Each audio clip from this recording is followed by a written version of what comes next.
गुरुदेव और माँ गायत्री के चरणों में कोटि कोटि नमन। आप सभी को प्रणाम। मंत्रों में, शब्दों में प्रचंड सामर्थ्य होती है। शब्दोच्चारण को प्रायः जानकारियों के आदान प्रदान का माध्यम भर समझा जाता है।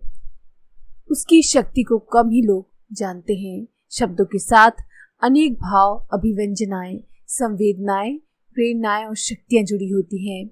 यदि ऐसा ना होता तो वाणी में मित्रता एवं शत्रुता उत्पन्न करने की सामर्थ्य ना होती। दूसरों को उठाने अथवा गिराने में उसका उपयोग ना हो पाता। प्रायः ये देखा जाता है कि कटु शब्द सुनते ही क्रोध और आवेश आ जाता है और ना कहने योग्य और ना करने योग्य करने की स्थिति बन पड़ती है। शोक संवाद सुनते ही भूख, प्यास और नींद मारी जाती है। मनुष्य अर्धमूर्छित जैसा हो जाता है। भावुकता भरे उद्बोधन, तर्क, तथ्य और प्रमाण के आधार देने पर देखते ही देखते जन समूह की विचारधारा बदल जाती है और उस उत्तेजना से सम्मोहित भीड़ कुशल वक्ता का अनुसरण करने के लिए बिना आगे पीछे सोचे तैयार हो जाती है। महाभारत कथा प्रसिद्ध है कि द्रौपदी के थोड़े से व्यंग उपहास भरे अपमानजनक शब्द अंधों के अंधे ही होते हैं कि प्रतिक्रिया इतनी गंभीर हुई कि महाभारत के ऐतिहासिक युद्ध का सूत्रपात हो गया, जिसमें 18 अक्षौणी सेना मारी गई। इन तथ्यों पर विचार करने पर स्पष्ट हो जाता है कि वाणी का प्रयोजन मात्र जानकारी देना नहीं है। शब्दोच्चारण में प्रभाव से भरे हुए चेतन तत्व भी जुड़े हुए होते हैं। वे ध्वनि कंपनों के साथ घुले रहकर जहां भी टकराते हैं वहां विलक्षण हलचलें उत्पन्न कर देते हैं। पदार्थ वैज्ञानिकों ने शब्द को भौतिक तरंगों का स्पंदन भर कहा है, पर उनकी चेतना को प्रभावित करने वाली संवेदनात्मक वैचारिक क्षमता की भौतिक व्याख्या नहीं हो सकी है। आधुनिक मनोविज्ञान ने पदार्थ विज्ञान से एक कदम आगे बढ़कर वाणी के वैचारिक प्रभाव की गरिमा को स्वीकारा है तथा मानसिक उपचार में उस क्षमता के छोटे मोटे प्रयोग भी होने लगे हैं।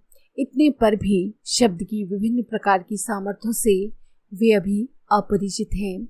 शब्द की वैचारिक एवं संवेदनात्मक क्षमता भौतिक विज्ञान एवं मनोविज्ञान की विषय वस्तु न होकर वस्तुतः आध्यात्मिक है।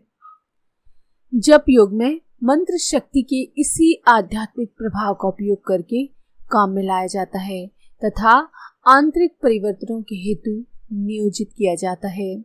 जप योग की प्रक्रिया में ऐसी चेतन शक्ति का उद्भव होता है जो साधक के शरीर एवं मन में विचित्र चैतन्य हलचलें उत्पन्न करती है तथा अनंत अंतरिक्ष में उड़कर विशिष्ट व्यक्तियों एवं परिस्थितियों को ही नहीं समूचे वातावरण को भी प्रभावित करती है। मंत्रों में उसके अर्थ का उतना महत्व नहीं होता जितना कि ध्वनि विज्ञान का। गायत्री मंत्र को ही ले लीजिए, मालूम होगा कि अर्थ की दृष्टि से वो सामान्य है, पर सामर्थ्य की दृष्टि से उसे अद्भुत एवं सर्वोपरि मंत्र बताया गया है। इस मंत्र में भगवान से सद्बुद्धि की कामना भर की गई है। इसी अर्थ को व्यक्त करने वाले मंत्र हजारों हैं। हिंदी तथा अन्य कितनी ही भाषाओं में ऐसी कविताएं, छंद आदि ढूंढने पर सहस्रों मिल जाएंगे जिनमें परमात्मा से सद्बुद्धि की प्रार्थना की गई है, पर उनका उच्चारण उतना फलप्रद नहीं हो पाता, ना ही उनमें गायत्री मंत्र जैसी शक्ति उत्पन्न हो पाती है। कारण स्पष्ट है कि मंत्र सृष्टा ऋषियों की दृष्टि में अर्थ नहीं, शब्दों का गुंथन महत्वपूर्ण रहता है।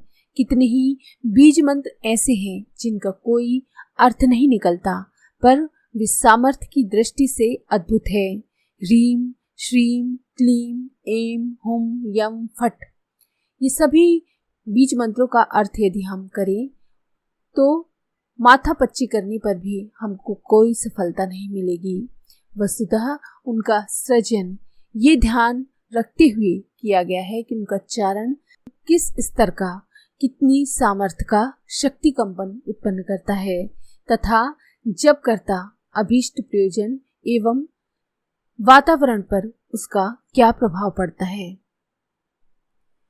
जप योग की प्रक्रिया दो तरह की प्रतिक्रिया उत्पन्न करती है, एक भीतर, दूसरी बाहर। जिस स्थान पर आग जलती है उस स्थान को तो गर्म करती ही है, साथ ही वायुमंडल में भी ऊष्मा बिखेर करके अपना प्रभाव क्षेत्र का परिचय देती है। जबकि ध्वनि प्रवाह से शरीर में तो सन्निहित अनेकों चक्रों तथा उपत्तिकाओं में एक विशिष्ट स्तर का शक्ति संचार होता है। इस विशिष्ट शक्ति संचार की अनुभूति जब कर्ता अपने भीतर करता है। बाहर प्रतिक्रिया ये होती है कि लगातार एक नियमित क्रम में किए जाने वाले मंत्र जप से निकली विशिष्ट प्रकार की ध्वनि तरंगें अंतरिक्ष में विशेष तरह का स्पंदन पैदा करती हैं, जो कि प्राणी मात्र और समस्त वातावरण को प्रभावित करती हैं। एक क्रम, एक गति से निरंतर किए जाने वाले सूक्ष्म आघात का चमत्कार वैज्ञानिक प्रयोगशालाओं में देखा जा चुका है। इस प्रयोग की पुष्टि हो चुकी है कि 1 टन भारी लोहे का गार्डर यदि किसी छत के बीचों बीच में लटका दिया जाए और उस पर 5 ग्राम के छोटे से वजन वाले कार्क का निरंतर आघात एक गति, एक क्रम से करा जाए तो कुछ समय बाद गार्डर कांपने लगेगा। पुलों पर से होकर गुजरती सेना को पैर मिलाकर चलने से रोक दिया जाता है। कारण यह है कि लेफ्ट राइट के ठीक क्रम से तालबद्ध पैर पड़ने से जो शक्ति उत्पन्न होती है, इसकी सामर्थ्य इतनी अद्भुत एवं प्रचंड होती है कि उसके प्रहार से मजबूत पुलों के भी टूटकर गिर पड़ने की संभावना बन जाती है। मंत्र जप के क्रमबद्ध उच्चारण से इसी प्रकार का ताल क्रम उत्पन्न होता है। फलस्वरूप शरीर के अंतः संस्थानों में विशिष्ट प्रकार की हलचलें उत्पन्न होती हैं, जो आंतरिक मूर्छा को दूर करने एवं सुषुप्त अंतक क्षमताओं को जागृत करने में सक्षम रहती है। रगड़ से गर्मी बिजली पैदा होने के सिद्धांत से विज्ञानवेत्ता भली प्रकार से परिचित हैं। जप में अनवरत उच्चारण एक प्रकार का घर्षण उत्पन्न करता है। निरंतर पत्थर पर रस्सी की रगड़ पड़ने से घिसाव के निशान पड़ जाते हैं। श्वास के शरीर में आवागमन तथा ब्लड सर्कुलेशन से शरीर में गर्मी उत्पन्न होती है।